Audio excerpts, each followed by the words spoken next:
So the bulk of our class today will be talking about sleeping and dreaming. If you're like me, you love to sleep. In fact, the first thing I do when I wake up is think about sleeping some more. Can't wait. So what is the function of sleep? What is sleep? Why do we sleep? Is going to be what we talk about in the next topic. But to understand sleep, we have to first think about biological rhythm. That is our internal clock. As human beings, we kind of have an internal clock. There's a cycle of things that occur. For example, our dream cycle. There's a circadian rhythm. Our sleep cycle is very rhythmic. There's a certain pattern to it, and it's very cyclical. Other cycles that in our life could be metabolism. Women have menstrual cycles, so on and so forth. Our body follows a certain kind of set of behaviors. And sleep is no different from that. In sleep, our body sleeps for a certain period of time before our brain waves change. Now, to measure our brain waves, people have attached kind of electrodes all over the body for EEG studies. We talked about that earlier, on looking at how the brain is functioning and how it's different. And under sleep, there's 5 different stages of sleep. And then we're going to talk about and how they're different from each other. Okay. And these are the brain waves. You can see that they're kind of different. I'll walk you through them, and maybe they look the same to you. First of all, when you lie down in bed or on your desk or where it is you sleep, you go into sleep onset. This is kind of preparing your body to go sleep. Usually, you have to relax, close your eyes, kind of stretch out. And that's kind of commingled with stage 1. In stage 1, we still have alpha waves. That's kind of the basic, when you're awake, your brain emits alpha waves of a certain frequency. In stage 2, they still have alpha waves, but you're kind of in a state where sometimes you're already hallucinating. Maybe you have this experience too. You close your eyes, and suddenly all these thoughts start coming in, and you have kind of remember things you have to do. Some of them don't really make sense when you wake up. You might remember you're walking around somewhere and tripping, and then you wake up all of a sudden, right? Those are all things that happen in stage 1. There's basically a mild hallucinatory kind of idea there that kind of links idea together, and it's still very easy to rouse up. Someone could wake up really easily in stage 1. In stage 2, our brainwaves start to change. They kind of slow down, but every now and then there's a burst of activities, what we call spindles. Basically, they're like same, and then suddenly our brain has an intense moment of activity, and then relaxes again. And that's stage 2. Each of these stages is about 20 minutes to 30 minutes, and the entire cycle is about an hour and a half. Okay.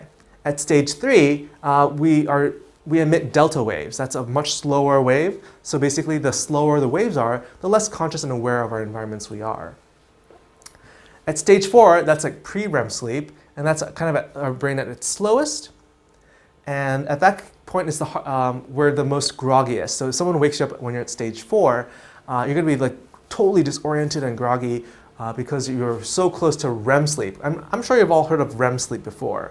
REM stands for rapid eye movement. And basically what happens in the cycle of sleep is that throughout the night, let's draw here. It's like if this is level 1, 2, 3, and 4, basically in the night as you close your eyes and sleep, you go deeper and deeper into level 4, and then something strange happens. You go back up, and then this is where REM happens. In this period back in number 1, this is when rapid eye movement happens, and then you go back down again. And you'll find that it's easier and easier to get back to REM. You go back to less and less levels, like that. So throughout the night, you might enter REM 3 or 4 times. Each time REM lasts for only about 10 minutes. What else can I tell you about REM? At REM, your body has physiological changes. The most visible one is that your eyes are closed, but your eyeballs are darting left and right, back and forth. Rapid eye movement, because it moves a lot. And this is actually visible to someone watching you. Other changes are your heart rate might change, your blood pressure will change, your breathing becomes different, it becomes a little heavier. So that goes on. You're in REM sleep for about 10 minutes, and then you slowly cycle through the different levels again. Now, one kind of misconception is that when people are asleep, they kind of lose all sense of control and consciousness and sensation. This is not technically true. I know some people have kind of compared sleeping with death, like Shakespeare does very poetically. When you sleep, it seems like it's very dangerous. You lie with your vital organs open to the public. All your enemies can come in and destroy you. But even we still have some sensation in sleep. For example, we move around a lot in bed when we sleep.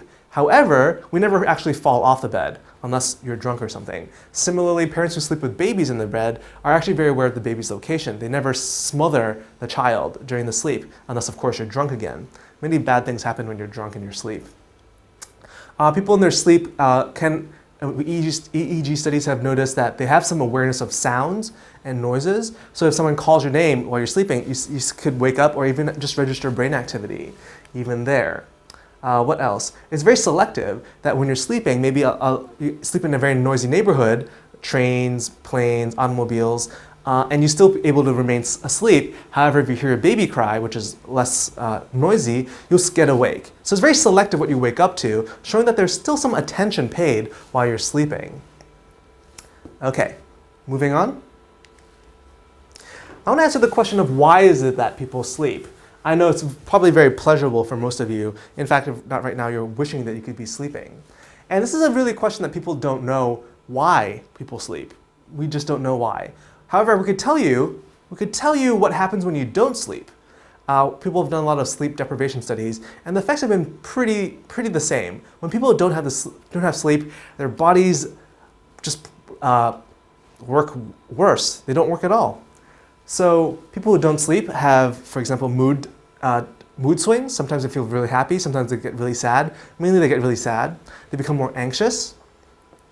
Their memory becomes worse. They can't remember things as well. Their information processing becomes worse. They can't think as well.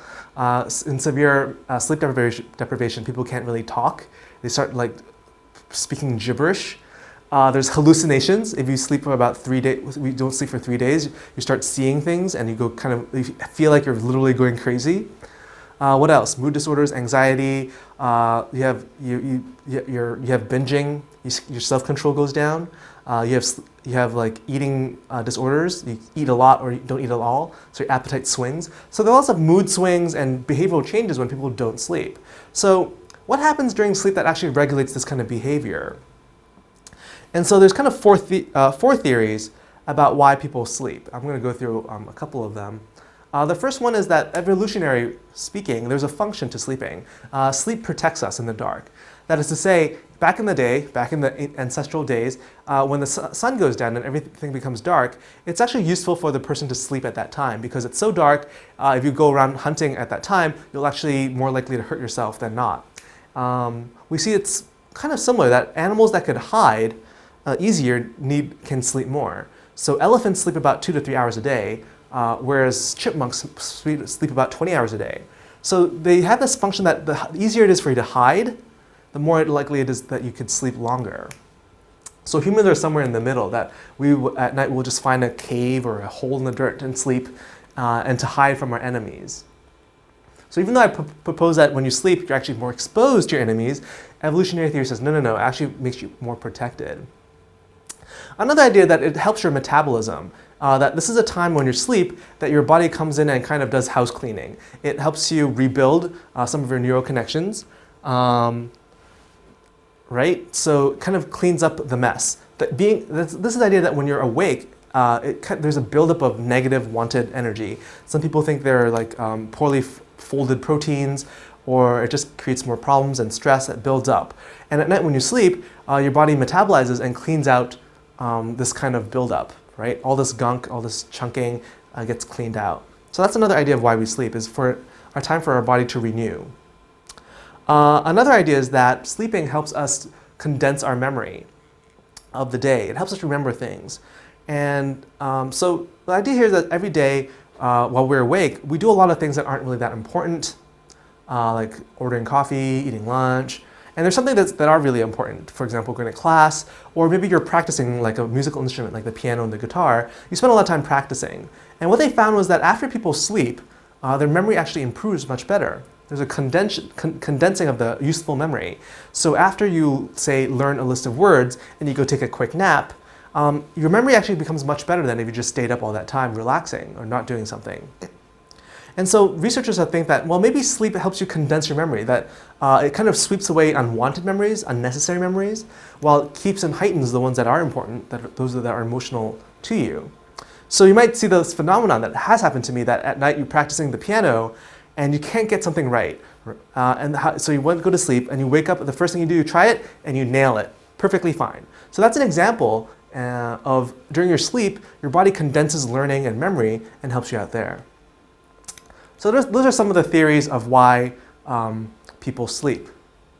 Which one do you like? I don't know. Maybe all of them make sense to you.